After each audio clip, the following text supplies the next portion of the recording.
Good day, journal. Are the birds ever loud today? They speak to one another every morning, but they seem to have something extra to say this morning. Moreover, you sense that they decided to assemble collectively in an area close enough to your bedroom window to include you in the discussion. And you don't speak bird, but it feels like you should. The banter is intense. The world's future might be at stake, yet you can't participate in the discussion. Well, you can chirp back to them, but there is no certainty that your words will be understood. It is quite possible that you do not speak the same language, which is no different from most people you encounter. Folks routinely only get the points you make long after you made them. Chirp, chirp, chirp, the birds go. There are other sounds, but you can't describe those sounds very well. So like a solo-lingual being, you merely use the sound of a chirp. Again, what could the birds be telling you today in such a raucous manner? You can go ahead and take a guess. If you had to guess, what do you think the birds are trying to say to you? Could it be that this planet is in real trouble? Could it be a warning about the realness and seriousness of climate change? Could it be a reminder that someone, and that someone might as well be you, needs to help serve and make sure the powers that be in this nation have a change in the climate of their hearts? So many people count on the goodwill of a few. Few of those few have a heart for anyone but themselves. Maybe that's what the birds are asking you to do, to change the climates of hearts. But as always, you start by wanting to ask, why me? Why? You ask, would the Creator saddle you with the task of getting hearts to thaw? Why would you carry the burden to help your species realize the responsibility to share the Spirit's message with others? That if we don't work together to stand as one, we will all fall collectively into a horrendous abyss. Why would it be on you to share that we will sentence ourselves and those we love and adore to a less than fulfilling existence, where all humans eventually die a horrible, freezing, cold-shouldered, loveless life? Why me, you might continue to ask. And no matter how often you ask the question, the answer will always remain the same. Why not you? Why not you? That's as good an answer as you could ever ask for. Created in the image of the Spirit you are, and thus, that means you are as up to the challenge as anyone to change the world.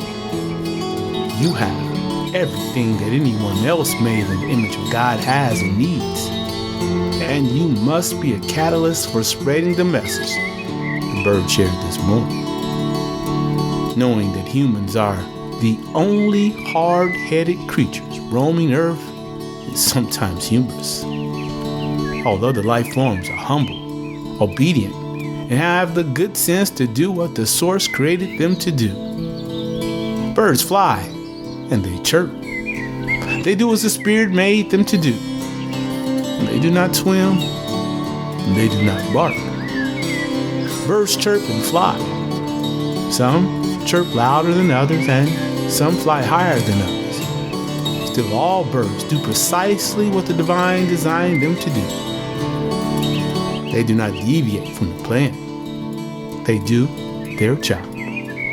They don't try to do the job of another life form.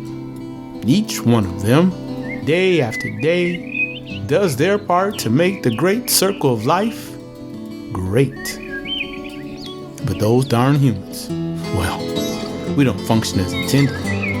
We rarely do what the infinite designed us to do.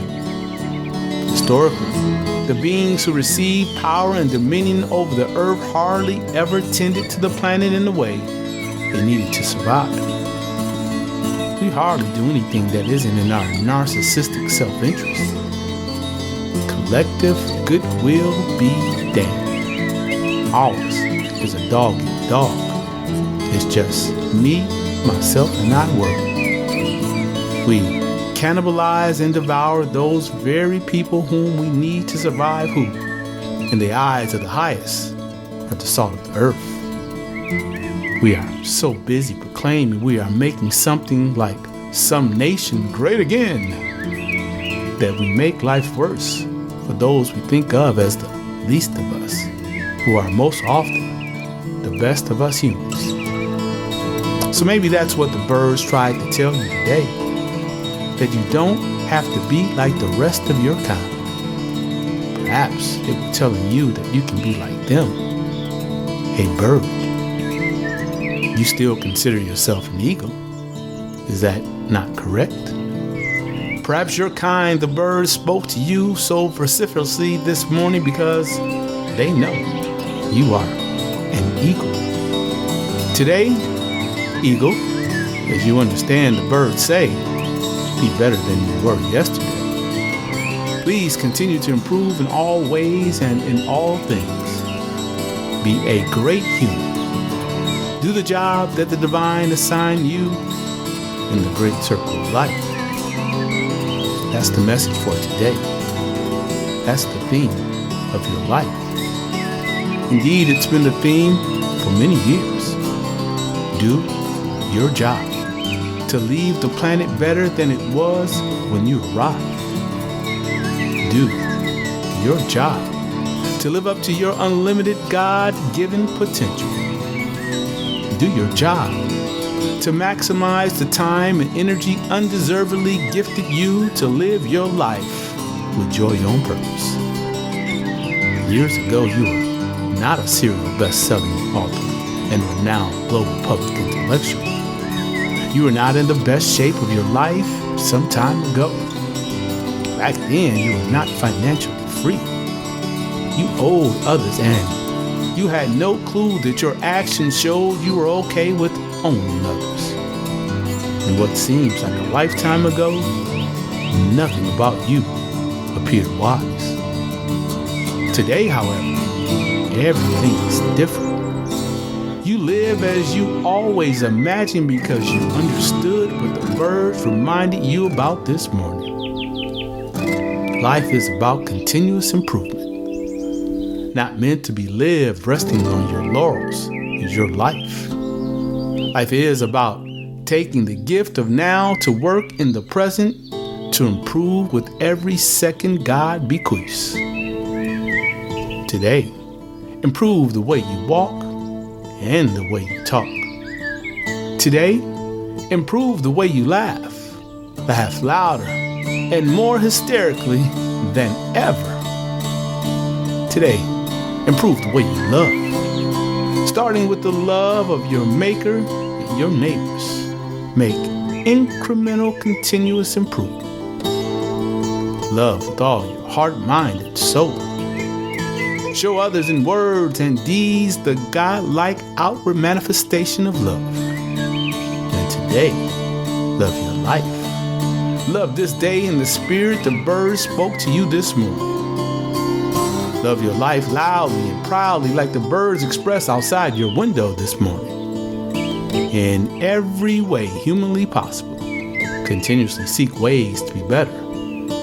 Keep striving incrementally to serve the greater good. Today be the best you've ever been in mind, body, and soul. For the entirety of this day and your life, keep on listening to and abiding by the wise words of your kind, the birds.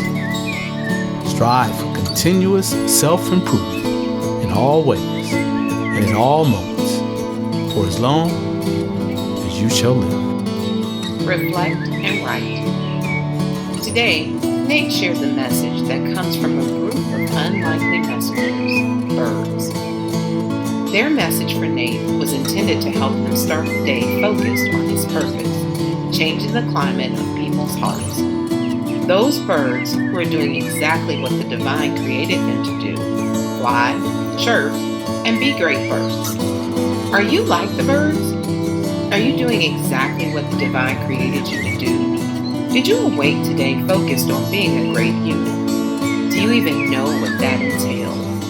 Have you considered what is required of you to be better today than you were yesterday? Now act. Stop what you are doing right now. Look at the clock. Now ask yourself, what have you done today to be better than you were at this exact time yesterday? Write it down. Be honest, because lying to yourself helps no one, least of all you. If you are not on a path to be better today, write down what you will do for the remainder of this day to be better than you were yesterday. Be specific. Tomorrow, return to both of these lists. Use this process to strive for continuous self-improvement in all ways and at all moments. Now journey forward.